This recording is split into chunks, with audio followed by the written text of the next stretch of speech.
Hello friends, welcome to my YouTube channel. Exercise 12.2 से question number 2 करेंगे। Find the area of a quadrilateral A B C D. एक quadrilateral है A B C D, उसका area निकालना है आपको। In which A B is equal to 3 centimetre, B C is equal to 4 centimetre, C D is equal to 4 centimetre, D A is equal to 5 centimetre and A C is equal to 5 centimetre. Figure आपको खुद बनानी है, जिस तरह से information दे रखी है खुद आपको फिगर बनानी है। अब इस फिगर के अंदर आप देख रहे हैं कि यहाँ पर 4 साइड दे रखी हैं और इसका ये जो डायगोनल है ना, ये डायगोनल भी आपको दे रखा है। तो ये फिगर, ये जो क्वाड्रिलेटरल है, 2 ट्राइंगल्स के अंदर डिवाइड हो गया है। अब दोनों ट्राइंगल का बारी बारी से हम हीरोज फॉर्मूला लगाकर एरिया निकाल देंगे और उन दोनों का एरिया जब जोड़ देंगे तो हमें अपने पूरे A B C D quadrilateral का एरिया पता चल जाएगा। तो चलिए यहाँ से शुरू करते हैं। ये नंबर 1 ट्राइंगल है, ये नंबर 2 ट्राइंगल है। तो मैं इसको पहले ले लेता हूं। इन ट्राइंगल एबीसी के अंदर इसकी जो साइड्स हैं इन्हें मैं एबीसी मान लेता हूं। ए मान लेता हूं मैं 3 सेंटीमीटर को, और बी मान लेता हूं 4 सेंटीमीटर को, और इससे सी मान लेता हूं 5 सेंटीमीटर। अब hero's formula, area of triangle ABC by hero's formula होता है S minus A, S minus B और S माइनस C। यहाँ पर ABC ट्राइंगल की साइड्स होती हैं और ये जो S होता है ये होता है इनका सेमी पेरीमीटर। तो पहले अब हम सेमी पेरीमीटर निकालेंगे। Semi perimeter A plus B plus C upon में 2। ए बी सी प्लस करके इसका पेरीमीटर आ जाता है, 2 से डिवाइड करेंगे तो हाफ हो जाएगा, यानी कि सेमी पेरीमीटर। साइड से मेरी 3, 4 और 5, इनका सम किया और इनका हाफ किया तो सम आ गया है इनका 7 और 5 12, 12 by 2 is equal to 6 centimetre. तो 3 और 1 4, चारों चीज़ें मुझे पता चल गई हैं, बस वैल्यू पुट करनी है। एस की जगह लेना है 6, एस माइनस ए यानी 6 माइनस 3, S माइनस बी यानी 6 माइनस 4, S माइनस सी यानी 6 माइनस 5। फर्दर सॉल्व करते हैं। 6 एज इट इज रहेगा, यहाँ ब्रैकेट में 6 माइनस 3 बन गया है 3, यहाँ 6 माइनस 4 बन गया है 2, 6 माइनस 5 बन गया 1। अब मुझे निकालने इसके प्राइम फैक्टर्स। 6 होता है 2 3 जार 6 और 3 अपने आप में प्राइम नंबर है, एज इट इज रहेगा। ये 2 अपने आप में प्राइम नंबर है, एज इट इज रहेगा। 1 का हम कुछ कर नहीं सकते, ऐसे ही इसको कॉपी कर देंगे। प्राइम फैक्टर निकलने के बाद अंदर जो 2 चीज़ें होती हैं मल्टीप्लाई में सेम, उनमें से एक बाहर निकलता है तो रूट हट जाता है। तो इसका जब स्क्वायर रूट निकालेंगे तो ये 2 और ये 2 मैंने देखा 2 हैं, तो इन 2 में से एक बाहर आ जाएगा। ऐसे यहाँ पे 3 और मल्टीप्लाई में ये 3 है। मैं मल्टीप्लाई नहीं लगाता, ये ब्रैकेट का मतलब भी आप मल्टीप्लाई ही समझे। जब भी आप ब्रैकेट लगाएंगे तो ये मल्टीप्लाई ही माना जाता है। तो 3 और 3 2 है, तो 2 में से एक बाहर आ गया। 1 का हम स्क्वायर रूट करेंगे तो भी 1 ही आएगा, तो इसको लिखने की कोई ज़रूरत नहीं है। 2 3 जार 6 आ गया, 6 सेंटीमीटर स्क्वायर। तो ये तो एरिया आ गया है मेरा ए बी सी का। अब सेम टू सेम बिल्कुल इसी तरह से मैं ए डी सी का एरिया निकालूंगा। अब यहाँ ए डी सी को ले लेते हैं।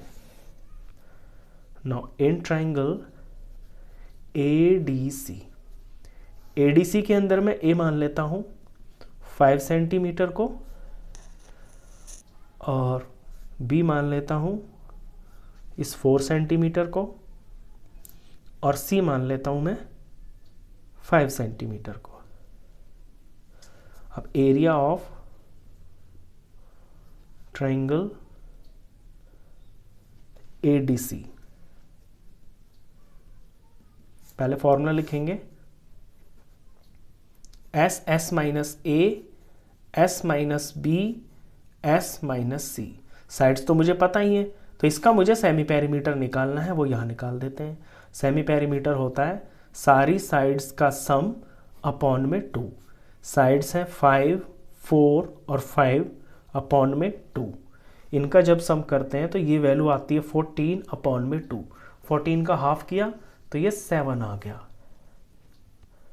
तो यहाँ पे एस मेरा 7 है, और s माइनस a यानी 7 माइनस 5, s माइनस b यानी 7 माइनस 4, s माइनस c यानी 7 माइनस 5। फर्दर सॉल्व करते हैं। 7 एज इट इज़ रहेगा, 7 में से 5 गया तो 2 आया, 7 में से 4 गया तो ये 3 आया, और 7 में से 5 गया तो ये 2 आया।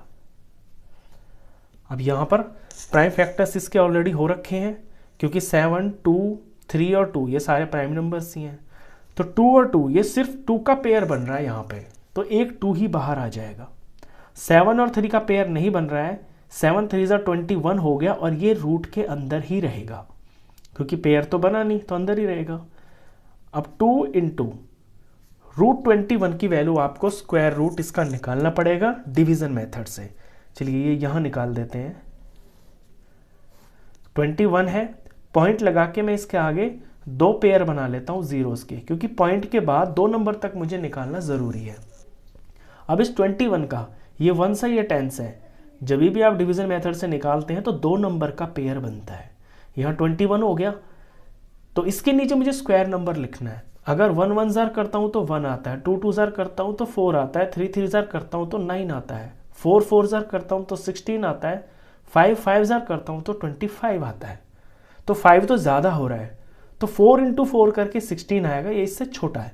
तो यहाँ 4 इंटू 4 दोनों जगह मुझे सेम नंबर लेना है, तो 4 4 जार 16 हो गया। 21 में से 16 माइनस करेंगे तो ये आएगा 5। अब यहाँ जो पेयर होता है ना, ये 2 नंबर का बनता है। इसके बाद जैसे आप डिवाइड में 1 नंबर उतारते हैं ना, यहाँ पूरा का पूरा पेयर उतरता है, तो ये दोनों 0 उतर जाएंगे।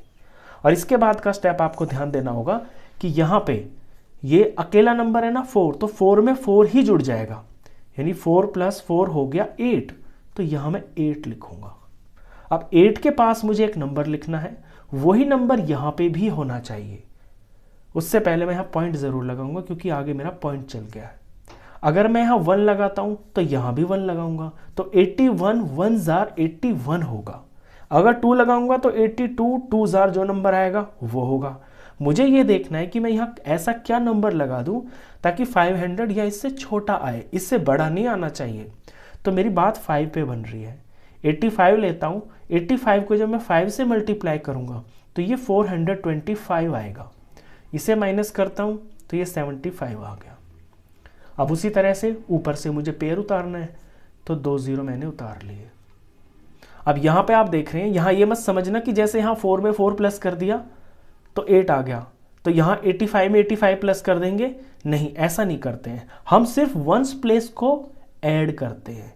यहाँ 85 है ना, तो 85 के अंदर सिर्फ 5 को ही ऐड करना है पीछे पीछे को, तो ये 90 हो गया।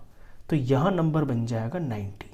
अब यहाँ पर और यहाँ पर मुझे कोई सेम नंबर लेना है, ताकि ये पूरा नंबर और ये इससे प्रोडक्ट होकर ये या इससे छोटा आ जाए। तो अगर मैं यहाँ 8 ले लेता हूँ ना, तो ये 908 हो जाएगा। तो मुझे यहाँ भी 8 ही लिखना है, तो 908 को 8 से मल्टीप्लाई करके ये वैल्यू 7264 आती है। इससे बड़ी नहीं आनी चाहिए, इससे जस्ट छोटी वाली आनी चाहिए। बस पॉइंट के बाद मुझे 2 नंबर हो गए, ये काफ़ी है। तो 2 × 4.58। अब इसका मैं प्रोडक्ट करता हूँ, तो जब इसका प्रोडक्ट करते हैं तो ये वैल्यू आएगी 9.16। 9.16 क्वेश्चन सेंटीमीटर में, तो सेंटीमीटर का स्क्वायर। तो दोनों ट्राइंगल का मेरा एरिया आ गया है। अब मुझे सिंपली इनको ऐड करना है, पूरे का एरिया आ जाएगा। तो ये फाइनल स्टेप है यहाँ पे, area of quadrilateral ABCD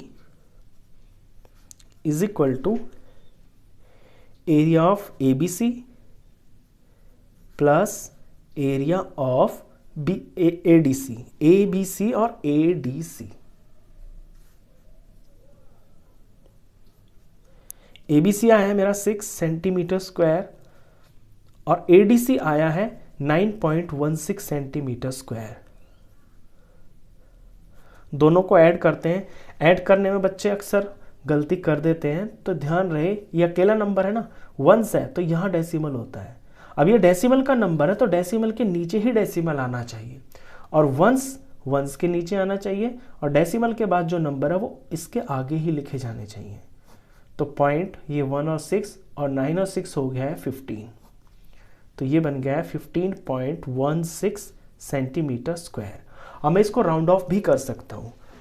point के बाद मेरा 16 है, 16 किसके पास होता है, ये 20 के पास होता है, तो यहाँ पे मैं 15.20 सेंटीमीटर स्क्वायर लिख सकता हूँ। अब यहाँ मैंने देखा पॉइंट के बाद 2 है और उसके बाद 0 है, तो जब भी पॉइंट के बाद कोई नंबर होता है और उसके आगे जो जीरोस लगे होते हैं ना, उनकी कोई वैल्यू नहीं होती है, यानी वो आप हटा देना तभी भी आपका आंसर ओके ही होता है, वो एक ही बात होती है। तो यहाँ पे 15.2 भी लिख सकता हूँ मैं, और ये सेंटीमीटर का स्क्वायर, और क्योंकि ये लगभग है, यहाँ एग्जैक्ट तो किया नहीं है, पॉइंट के बाद 2 ही नंबर लिए, तो ये जो वैल्यू आ रही है ये लगभग आ रही है, यानी अप्रॉक्स इतना ही होगा। तो ये जो आपका क्वाड्रिलेटरल ABCD है, इसका आंसर एरिया जो है 15.2 सेंटीमीटर स्क्वायर होगा। क्वेश्चन खत्म। तो इस वीडियो में बस इतना ही। नेक्स्ट क्वेश्चन के लिए मिलते हैं फिर नेक्स्ट वीडियो में, तब तक के लिए गुड बाय।